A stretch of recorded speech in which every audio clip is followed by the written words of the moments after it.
Grandest of days to all the toy soldier lovers out there. We have another segment of our 40K Fallout terrain mashup. The next room being set up is the Hydroponics and Agriculture room, complete with fancy electronics.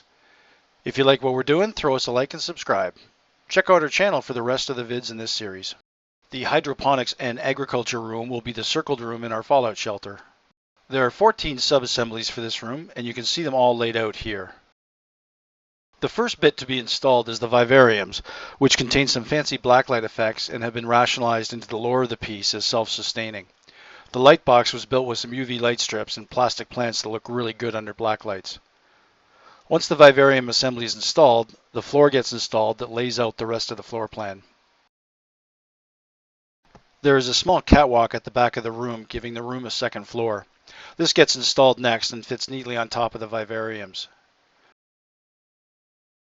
There are 5 main floor planner boxes.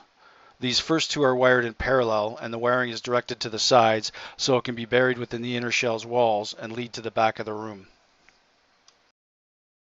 Blue painter's tape is used to fasten wiring into their conduits and show these are temporary connections.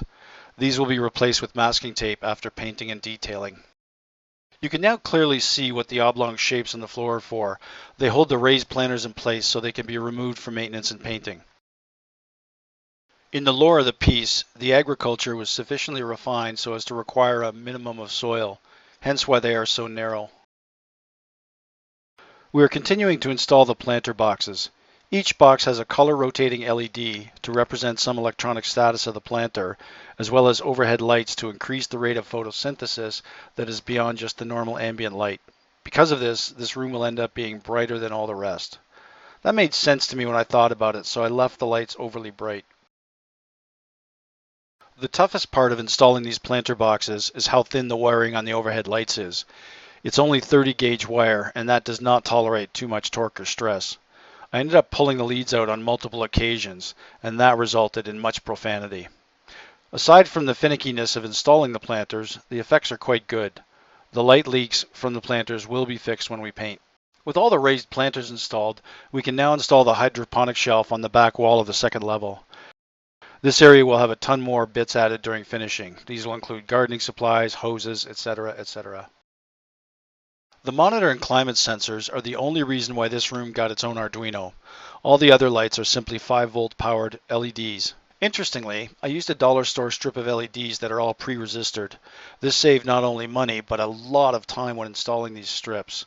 An unforeseen issue, however, with this particular brand of LEDs is that they are really bright and require a lot more power than any other light strip I have used to date. To be specific, this light fixture alone requires almost 700 milliamps of power, where the whole room only draws 1100 milliamps of power. The temperature and humidity sensors are buried inside the greeble I built to hide the electronics. Although slow to react, the climate information displayed on the overhead monitor is real temperature and humidity readings. It takes about 5 minutes for the sensors to stabilize on new values. With all the sub-assemblies installed, you can see how the cable channels on the outside of the inner shell all funnel back to the rear of the room. With everything wired and double-checked, we insert the inner shell into the outer shell. During this process, you have to ensure no wires are getting caught up anywhere. The fit is snug enough that if you force it, you will rip out a wiring harness.